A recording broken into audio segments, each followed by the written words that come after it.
Hello guys, welcome back to my channel. My name is Shad Godoy and today we're going to talk about 5 email marketing tools or email service providers na pwede nyo gamitin sa sarili nyong business or sa business ng clients nyo. So, in this video, tatalakayin natin yung iba't ibang email service providers at yung iba-ibang advantages nila or disadvantages nila pagdating sa email marketing. So, don't forget to hit the like button and subscribe to my channel for more information about email marketing. So, let's get into the video. Today, we're going to talk about the different email marketing tools at ano ba yung um, pagkakaiba nila, no? Pagkakaiba-iba ng 5 email marketing tools na to. So, number one for me is ConvertKit.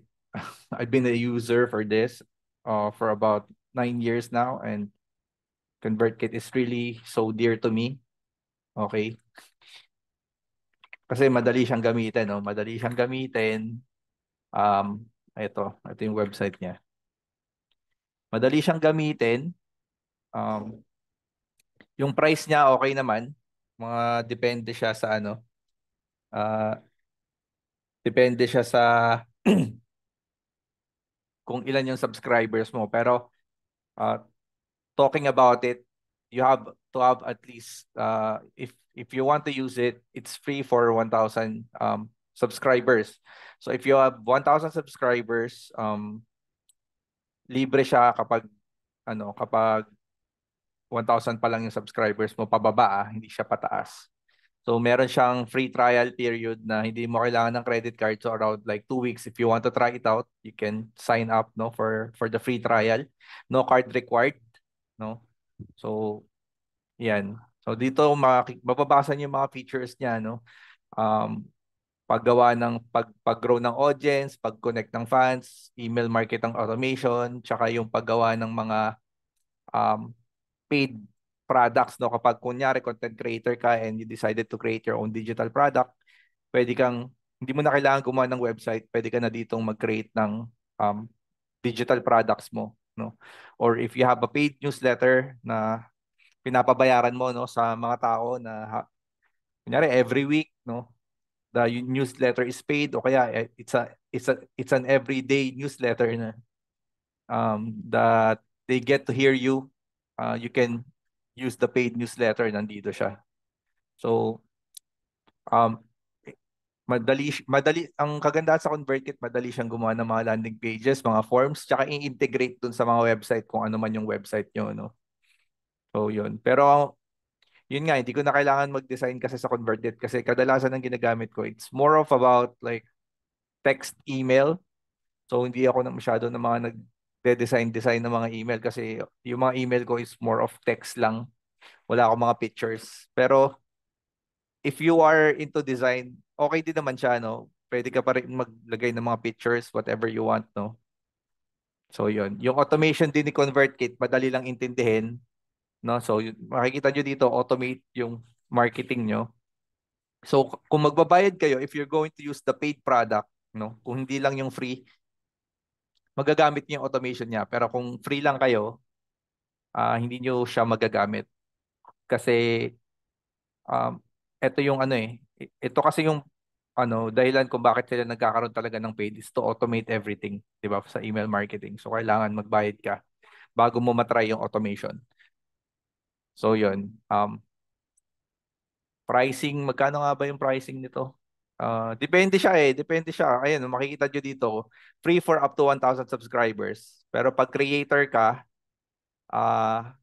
kung mayroon ka lang 300 subscribers, magbabayad ka ng $9 per month, no? Pero kung more than that, like 1,000, like ang subscribers mo is 1,000, ayan, $25 per month. Pero pag 500, 300, pag 1,000 yan, di ba? Ito, na-adjust siya eh. So kapag habang umaakyat, tumataas din yung required mong ibayad. Dumadami daw yung email mo eh. Kumbaga, dumadami yung potential na kumita ka eh. So tumataas din yung potential na singilin ka nila. So yun. So yan, yung kay ConvertKit. So pag-uusapan natin to in the later videos na i-upload ko kasi may topic for this video is just to present to you ano-ano ba, pero it's not really teach you how to use it. So mga ibang video pa yon. So the next one is Mailchimp. Um, Ito yung ano, if you are an email marketer who focus on e-commerce, ganyan, mga nagbebenta kayo sa, kunyari, sa Shopee, Lazada, or Shopify, ito yung madalas nilang gamitin, yung Mailchimp, no? Kasi ano to medyo focus sila sa ano, text, I mean HTML, no? Ibig sabihin, focus sila sa mga may pictures, di ba? Pag nagpapakita ka ng product sa e-commerce, yung mga damit-damit, no? Mga bags. So gusto mong i-email 'yun sa mga subscribers mo, sa mga ibang bumili ng mga products mo nung nakaraan, 'di ba? Gusto mo silang i-email ulit. You want to present new products. Ito yung ginagamit, yung Mailchimp, no? It's more of image-based. Hindi siya text-based. Pag text-based kasi yung words lang. Pag image-based yung um, may pictures, yung may products, di ba? Pag, madalas yung makikita yun sa Shopee. Pagka ini-email ka ni Shopee, di ba? Pag email yung ginamit mo kay Shopee, minsan nakakatanggap ka ng emails, promotions, ng mga products na mga tinignan mo sa Shopee. Kadalasan ganun di ba? Pag may tinignan kanya, kunyari cellphone sa Shopee, bukas makalawa makaka-receive ka na ng email. Kasi nga, naiaano yun Kumbaga, nako-connect yung data mo sa Shopee, kung nga mahilig ka sa damit, yun ang email nila sa'yo. Ganun yung ginagawa. Kumbaga, they're using technology in order for you to buy. So, ito yung kadalasan ginagamit yung MailChimp. So, the next one is, magkano ba hindi? Pag-usapan natin yung pricing. Magkano ba yung MailChimp? I haven't seen this before So, ang free niya, syempre, libre, 1,000 subscribers. Pag essential siya, magkano to? Starts at $6 per month. 5,000 email sends, no? May bilang yung email send niya, guys. Kumbaga, pag kailangan, 5,000 lang yung sinend mo na email, no? Kumbaga, ano siya, may bilang. Ito yung ayoko kasi madalas ako mag-email, so ayoko nang binibilangan ako ng email. Pero syempre, para sa mga hindi madalas mag-email, okay na to. Pero yan, may monthly email sends lang. Ayan, 150,000, 6,000 monthly email sends. Kumbaga, merong bayad, may limitation, no? Yun lang ang parang pangit dito. Syempre ayaw mo na nang nililimitahan ka, di ba? Hangga't maaari, you can send as much emails as you want kasi yun nga yung reason kung bakit ka nag-email. So yun lang. Tignan nyo na lang kung magkano yung presyo niya. Pero yeah, I used this before for e-commerce. Next one is um, MailerLite, no? MailerLite. Ito yung isa sa mga pinakamadali. Kung nahihirapan kayo sa mga email marketing platform, ito yung isa rin sa mga pinakamadaling gamitin. And nagamit ko siya dati. Dati nung beta pa lang siya, sobrang dali niyang gamitin. Um, Tsaka mura siya. So, tignan natin yung presyo. Ayan. Yung free niya, 1,000 subscribers, 12,000 monthly emails, $0. Yung paid niya is $9 per month, unlimited monthly emails, up to 100, up to 500 subscribers, no? Ayan. Pero pag in-adjust mo yan, syempre tumataas. Mas mura siya kay ConvertKit. Kung titignan mo, mas mura siya kay ConvertKit kasi eto 1,000 subscribers, nasa $13 lang per month Nakuha niyo yung point. Si ConvertKit, $25. Dapat ito na lang ginamit ko mas mura. Ayan no, pag tinaas mo sa 1,000, yung pro niya is $25. Ito, $13 lang. So halos doble. $13. Ang mura lang yan, like 650 sa 1,000 subscribers. So kung meron kang,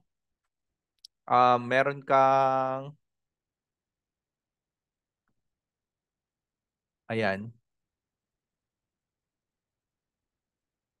Pero ang kaibahan lang, ang chat support mo, email support lang. Yung advance kasi, ang chat support mo is live chat.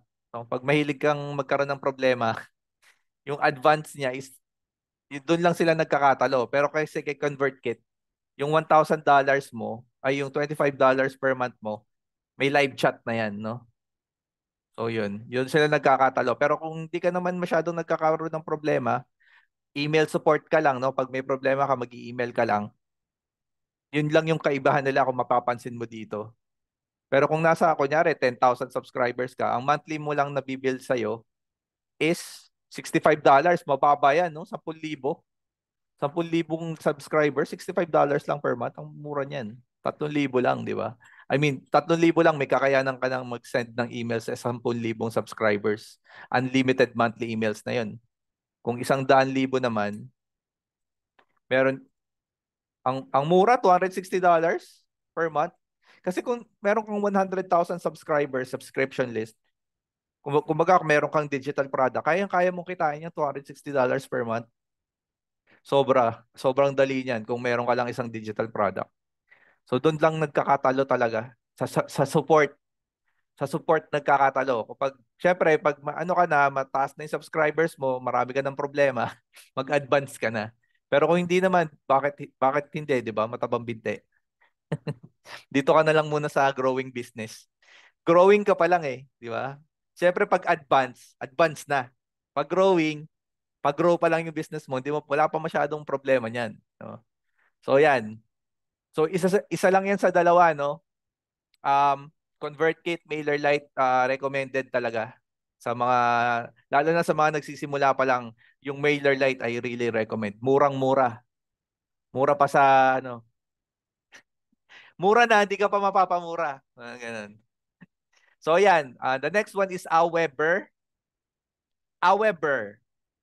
Ito, ang isa sa mga madadaling gamitin, sobrang daling gamitin, sobrang basic, is Aweber.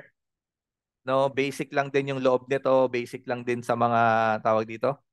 Um, Basic lang din yung mga features niya.